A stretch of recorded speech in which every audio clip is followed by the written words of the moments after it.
اچھا بیٹا، جس طرح آپ نے اچھی پڑھائی کی ہے اور آپ کے پیپر اچھے ہوئے ہیں اور آپ سب بچے اس امید میں ہیں کہ آپ کا رزلٹ بھی بڑا اچھا آئے گا، بڑی خوشی ہو رہی ہے آپ کے پیپروں کو دیکھ کے اور آپ کا رزلٹ جو ہے وہ بن رہا ہے، تو اس حوالے سے بڑی اچھی بات ہے۔ تو جس طرح آپ نے تعلیم اچھی حاصل کی ہے، اس طرح اب آپ کے پاس موقع ہے کہ آپ پرفارمنس اچھی کریں۔ جس بچے کو تلاوت آتی ہے، نعت شریف پڑھنا آتی ہے، سپیچ آتی ہے، اس طرح کے بہت سارے آئٹم ہیں، تو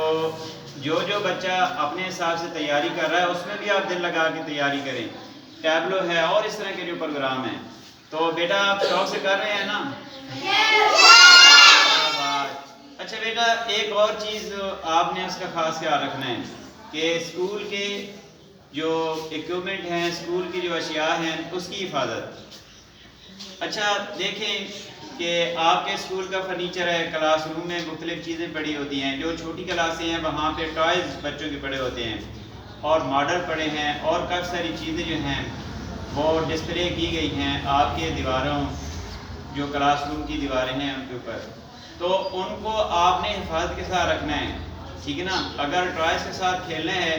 تو جو کلاس ٹیچر ہے ان کی سرپرستی میں آپ نے ان کے ساتھ کھیلنا ہے، یا جو ماڈل ہیں، جو جس طرح آپ کو کلاس ٹیچر ٹاسک دیتی ہے اس کو آپ نے فالو کرنا ہے، کلاس ٹیچر کی باتوں پہ آپ نے عمل کرنا ہے۔ اس کے علاوہ یہ جو ابھی دوبارہ ڈیکوریشن کچھ ہوئی ہے اسکول کی، یہ کچھ نہ کچھ چیزیں آپ کو نظر آ رہی ہیں، تو ان کے اوپر آپ نے وہ لکھنا نہیں ہے۔ کچھ بچوں کی عادت ہوتی ہے نا کہ کوئی چیز لکھی ہوتی ہے یا کوئی فروٹ یا کوئی کارٹون، اس طرح کی چیزیں بنی ہوتی ہیں، تو بچے شوق کے ساتھ اس کے اوپر لکھ رہے ہوتے ہیں، تو بیٹا وہ پھر پینٹنگ خراب ہو جاتی ہے، وہ دیواریں پھر خراب ہو جاتی ہیں، وہ پھر اچھی نہیں لگتی۔ اچھا اسی طرح آپ کے اسکول میں گملے پڑے ہیں، تو میں نے دیکھا ہے کہ بچے اس کی حفاظت کر رہے ہوتے ہیں، تو اگر اس کے اوپر پتے ہیں یا پھول ہیں، اس طرح کی چیزیں ہیں، وہ آپ نے نہیں چھوڑنی۔ اگر اس طرح آپ پتے یا پھول وہ چھوڑتے رہیں گے تو وہ ان کی جو چارمنگ ہے، ان کی جو ایک خوشنمائی ہے وہ چلی جائے گی۔ اور اس طرح آپ کے جو یہ چارٹس لگے ہوئے ہیں یا اور جو چیزیں ہیں، یہ جو ماڈل لٹکے ہوئے ہیں یا اور اس طرح کی جو چیزیں ہیں، یہ ان سب چیزوں کی آپ نے حفاظت کرنی ہے، ٹھیک ہے بیٹا؟ کیونکہ ہمارا اپنا اسکول ہے، ہماری اپنی کلاس روم ہے، تو ہم نے اس کی حفاظت کرنی ہے۔ اگر ہم حفاظت کریں گے تو آپ کا اسکول، آپ کا ادارہ، آپ کی کلاس اچھی رہے گی، اور جب کمپٹیشن ہوتا ہے مختلف کلاسز کا تو آپ کی کلاس کا نمبر آئے گا، ادروائز پھر آپ لوگ پیچھے رہ جائیں گے، اور پھر کوئی باہر سے وزٹر آتا ہے یا